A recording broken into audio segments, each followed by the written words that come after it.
సంధ్య theatre incident లో arrest అయిన icon star Allu Arjun ఈ రోజు ఉదయం 6:30 గంటల ప్రాంతంలో చెంచల్గూడ జైలు నుంచి రిలీజ్ అయ్యారు. ఈ క్రమంలో జైలు నుంచి విడుదల కాగానే నేరుగా జూబ్లీ హిల్స్ లోని గీతా ఆర్ట్స్ ఆఫీస్ కి వెళ్లాడు. అనంతరం అక్కడి నుంచి తన ఇంటికి వెళ్లాడు. అప్పటికే బన్నీ భార్య అల్లు స్నేహారెడ్డి, పిల్లలు అర్హా, అయాన్, తల్లిదండ్రులు అల్లు అరవింద్, నిర్మల తదితరులు బన్నీ కోసం ఎదురు చూస్తున్నారు. దీంతో అల్లు అర్జున్ రాగానే దిష్టి తీసి హారతిచ్చి ఆహ్వానించారు.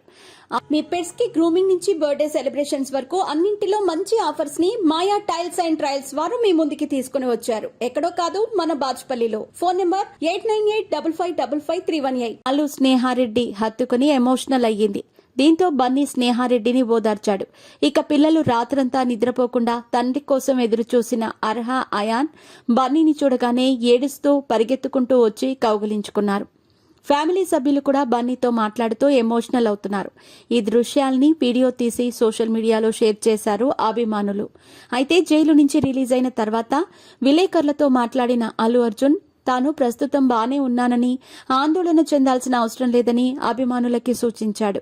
అలాగే తాను చట్టాన్ని గౌరవిస్తానని, కానీ ఆ రోజు అనుకోకుండా ఆ సంఘటన జరిగిందని చెప్పుకొచ్చాడు. అలాగే సంధ్య థియేటర్ ఘటనలో మృతి చెందిన రేవతి కుటుంబానికి ప్రగాఢ సానుభూతి తెలియజేశాడు.